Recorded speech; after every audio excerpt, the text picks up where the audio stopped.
Ah, there's nothing more satisfying than the sight of a desperate Democrat. Despite the fact that there's nothing Democrats can do to stop what's coming, they're still trying every last trick in the book to block the confirmation of Amy Coney Barrett, proving that unless you're a helpless unborn child, Democrats never say die. Never tell them who I am. Well, how can I'm a man. Six shooters in both my hands. I'm a cold-blooded brother, a real bad mother. Watch out, honey, here I am.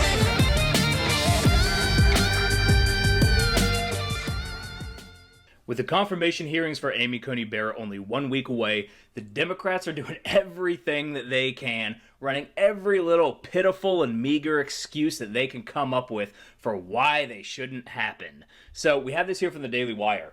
Schumer says there's no reason on God's green earth SCOTUS hearings shouldn't be delayed. Yeah, I think we can see through that. I wish the Democrats would just be honest. Because they know that if they were just straight up honest and just said because we don't want her to win, then it's not like it would work, but this isn't going to work either. Playing this whole game, there's no reason why they shouldn't be delayed. There's plenty of reasons. One being that we have the power. We have the power to push it through, and so we're going to. That's all the reason we need. And also because we know that you would do the exact same thing if the shoe was on the other foot. So, Senate Minority Leader Chuck Schumer called on Republicans again to delay the Supreme Court confirmation hearings for Judge Amy Coney Barrett, saying it wasn't possible to hold the committee proceedings safely at this time. Oh, because of coronavirus? Oh, no. Get over it. Get over it. These guys are such wimps. And, these people probably aren't even really afraid of coronavirus. They're just politicking. They've got their narrative of coronavirus, and they're using that to back up what their agenda is in blocking Amy Coney Barrett. And we all know why they want to block Amy Coney Barrett. They're afraid that it's going to come down to Roe versus Wade being overturned. And more on that in a minute. I'm going to come back to that. But let's keep with the story of their pathetic, pitiful, feeble attempts to try to delay the election. He says, it makes no sense. It's not safe for the Senate to meet in session. It's not safe for the hearings to go forward. Well, they can do it, but they can do it via electronic communications. There's no reason that they can't do it. Let's turn this around. It's there's no reason why they have to postpone it. We have the technology. It's there. Hell, Democrat politicians have made the rest of the country move their entire lives online. Why should they not have to? We have to move all of our classrooms online. We have to move all of our workplace meetings online. Everything that the American public has to do has to go through these damn Zoom calls now. Oh, but they can't do their job online because they're something special. What their job requires is something that regular Americans don't understand. Yeah, right. It's because of these Democrat politicians that we have to live our lives online at this point. So, zero sympathy. Zero sympathy, Chuck Schumer. And we can see right through your ploy as it is. So, for Mitch McConnell to go ahead with the hearings endangers the safety not only of senators, but of staff who work diligently on the Hill, and they ought to be delayed. There is no reason on God's green earth why these shouldn't be delayed other than an effort to rush a witness through in an inadequate hearing where people can't even see the witness face to face. Yeah, well, you know what? I work at a school and I don't get to see the students face to face. So, I think you can talk to your witnesses without being face to face. I think that should be perfectly okay. If we have to do it, so can you. And there's no reason on God's green earth why they shouldn't be delayed. Yeah, there is a reason on God's green earth why they shouldn't be delayed. Because you guys are trying to steal the election. And that means that if we don't push it through and you do successfully steal the election, we lose that nomination. And you know what? The American people gave us the power to make this nomination and confirm it. And so there's no reason on God's green earth why we shouldn't do what the American people put us into power to do. How's that? How's that for a little flip around? There's no reason for us to betray our electorate because you're a pussy, Chuck Schumer. So we are demanding today, along with millions of Americans and many, many groups, that the hearings be postponed. Well, guess what?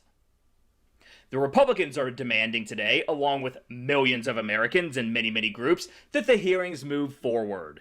And since our many, many millions of people and many, many groups put our people into office, guess who wins that battle? Give you a hint. It ain't you, Chucky. So, Senate Judiciary Chairman Lindsey Graham has previously said that senators who wish to participate in confirmation hearings virtually may do so, a possibility that McConnell himself expressed as an option to the New York Times. Well, there you go. You got your reason on God's green earth why we should move forward, because you can do it safely. And like I said, if the rest of the American people can live their lives online and do everything telecommuting, well, so can you. So, however, Schumer was dismissive towards the idea at the Sunday morning press conference, saying it makes no sense because of the lifetime appointment status of Supreme Court judges. What does one have to do with the other? What does being a telecommuting have to do with the fact that it's a lifetime appointment? That doesn't grant you some special has to happen in person clause. No, it doesn't. So, a virtual hearing is virtually no hearing at all. How about this, Chuck? You retire from the Senate and you go do stand-up comedy where you can do your little puns all day long for an audience of abortion enthusiasts. Although I guess they won't have much to laugh about because Amy Coney Barrett will have been confirmed and quite possibly Roe v. Wade overturned. Ha ha! So, You need to be with the witness. You need to have direct cross questions and back and forth with them, he said, before declaring that the court nomination could affect people's health and access to abortion. We hope it does affect people's access to abortion. We hope it minimizes it. Because we are not on board with this. We are not on board with the Democrats' position on abortion.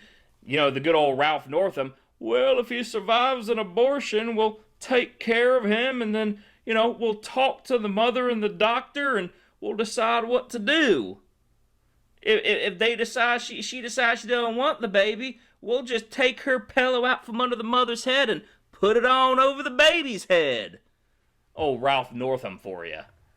God, these people are sick. So in the hours after Justice Ruth Bader Ginsburg's death, Schumer called attention to McConnell's stance on filling the Supreme Court seat, tweeting, "The American people should have a voice in the selection of their next Supreme Court justice. Therefore, this vacancy should not be filled until we have a new president." Well, guess what?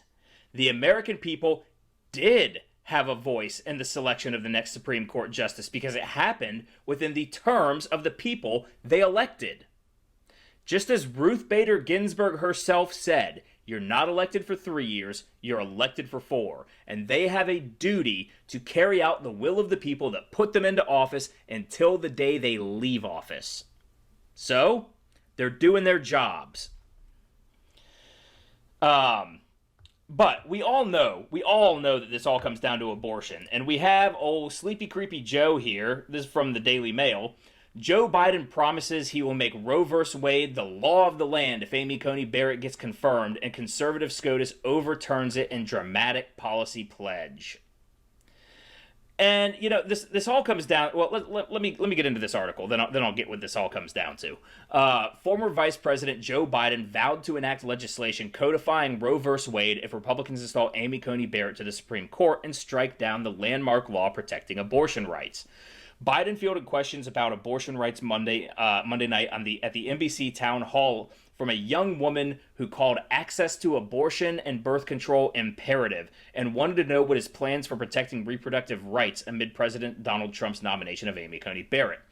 Access to abortion is not imperative. It might be something you want because you are so selfish that if you get knocked up because you're slutting around, and it's okay for you to kill your own child because it makes your life easier, well, you know what? I'm sorry if I don't find that to be imperative. In fact, I think it's imperative that we hold you accountable for the life choices that you make and that you have to live with the consequences of them. And don't get into that whole rape and incest and all that bullshit, because that is a small fraction. That's a side conversation. We're talking about the main conversation, which is primarily just women who want to go out, sleep around, have fun, live their life as these promiscuous feminists, and then if they actually get pregnant, they want to just be able to not pay the consequences of their lifestyle. So, number one, we don't know exactly what she will do, although expectation is that she may very well come to overrule Roe, Biden said, days after it was revealed that Barrett had signed onto an ad in 2006 that called the law barbaric and a raw exercise of judicial power. Well, it is a raw exercise of judicial power, because if you actually read the decision of Roe versus Wade, it actually circumvents the amendment process to the Constitution to give women the right to kill their babies. If you read it, it's about the penumbras and the iterations of the whimsical fairy dust of your right to privacy means you get to kill your baby. No, it's a terrible, terrible ruling, and ever since then, the Democrats have made it their primary goal to make sure that they can control the Supreme Court, because they now know that the Supreme Court can be used as a means to circumvent the legislature, bypass the checks and balances that are so imperative to the functioning of our government, and so that they can just continue to get more power, to amass as much power as they need using the courts, because they know that if they can put activists on the courts will allow them to railroad in whatever else they want. And we're seeing, we're seeing this, that, I need some water. We're seeing this, and we saw this through Roe versus Wade, that anytime the Democrats start to lose, whenever the left starts to lose, all they look to do is then change the rules. You know, they're losing the game, so they change the rules so that they win. They're cheaters, they're liars, and they're crooks. So, and the only responsible response to do to that would be to pass legislation making Roe the law of the land. That's what I would do. If you want, that's what you should have done. That's what they should have done in 1973. They should have used the legislation to make it the law of the land. The problem is that they know they wouldn't have been able to do that. They knew it wouldn't have worked. So they used activist judges to circumvent actually making it the law of the land, and they can just use the magical fairy dust of the non-existent rights to privacy as a bypass to the rights to kill your baby. If that doesn't make any sense to you, well, join the fucking club, because it doesn't make sense to me either. So any legislative move enshrining the abortion rights into law would be certain to meet a Republican filibuster in the Senate, even if Republicans lose control of the chamber. However, some Democrats are pushing their party's leadership to end the filibuster in order to allow Biden to ram through his agenda without it falling prey to obstruction. Again, when they're losing, they seek to change the rules. They're already talking about packing the courts if Amy Coney Barrett is confirmed, and if they win the presidency and the Senate. And of course, in another video that I showed you recently, they're talking as if they have already won it, which makes me especially suspicious about the scale of the voter fraud mail-in balloting schemes that they actually have running, and how maybe all of them are all in on it and all know that it's going on and know that it's happening. So, Senate Republicans are pushing ahead with their plan to confirm Amy Coney Barrett before November 3rd elections, despite 3 Senate Republicans testing positive for the coronavirus. Well, guess what? It's gonna happen. You cannot stop what's coming, because we have here from the New York Post, infected Senator Ron Johnson vows to wear a moon suit for vote on Trump's court pick. So, he's gonna go in wearing a damn moon suit if he has to. He's going to go in wearing like a hazmat suit to cast his vote if he has to. You got to love the vigor that Trump has inspired in the Republicans. We are seeing all of these Republicans. Now, there are still those do-nothing Republicans, those establishment, never-Trump Republicans. But Trump has infected a good number of the Republican base with a new vigor, a new vitality. He's given them a spine. I mean, they've been the party of scoliosis, just, collapsed spine. And Trump has come in there and been the back brace to hold up the Republican Party. And it's been really cool to see, because he's not the only one. We also have Senator Tom Cotton, who says SCOTUS vote will happen even if COVID-stricken GOP senators have to be wheeled in. They are not backing down. And this just makes me so happy to see, because for so long it's been like, when it's come to the Republicans, it's been like, I like their message, but it's not like they do anything to back it up. Well, now they are. Now they aren't backing down. Now they aren't being cowed. They're not being cowered by all of these Democrats who have been using these bully mechanisms, and they've been, just berating people with, oh, well, if you're against this, you're a racist, bigoted, homophobe. They're finally standing up and saying, fuck you. And it is so good to see. Because we all know that all of this comes down to they want women to be able to just kill their babies at will. And it's so crazy that we even have Kansas Democrat Barbara Bollier supported tele-abortion, rejecting expanded telemedicine during pandemic. So Kansas Senator Barbara Bollier, I've never even heard of this woman, so she's apparently a not very consequential senator, voted against a bipartisan bill that temporarily expanded telemedicine during the pandemic, but she supported the expansion of tele-abortions, enabling more women and girls to perform their own abortions at home. Right. So she was against the bill that let you call in and say, hey, I'm sick, or I need I need my asthma medication. I need to get a renewal on my prescription here for my asthma medication. She was against that. Oh, but when it came down to women and girls killing their own babies at home, let's pass that.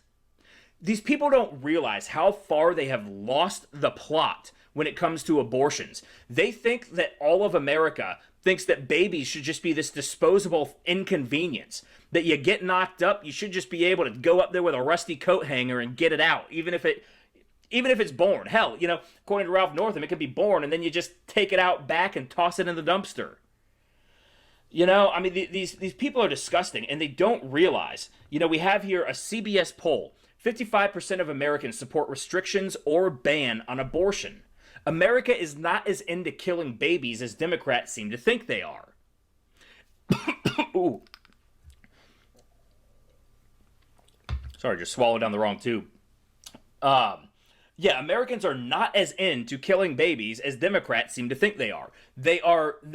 It's this whole idea that they've given into this vocal far left base, these screeching feminists that think that abortion should just be on demand, that run around proud of all the abortions they had. Remember that when Michelle Wolf had her own short-lived show after she somehow landed what was it, the White House press dinner gig? And she came out and she was like dressed in red, white, and blue with a baton and confetti flying around. She was doing this song about how abortions are great and go get an abortion for you, an abortion for you. Acting like she was Oprah giving out cars, except, killing babies. The Democrats don't realize that kind of stuff turns off the majority of Americans, because the majority of Americans are not these far left lunatics that they have somehow thought is the primary base of America.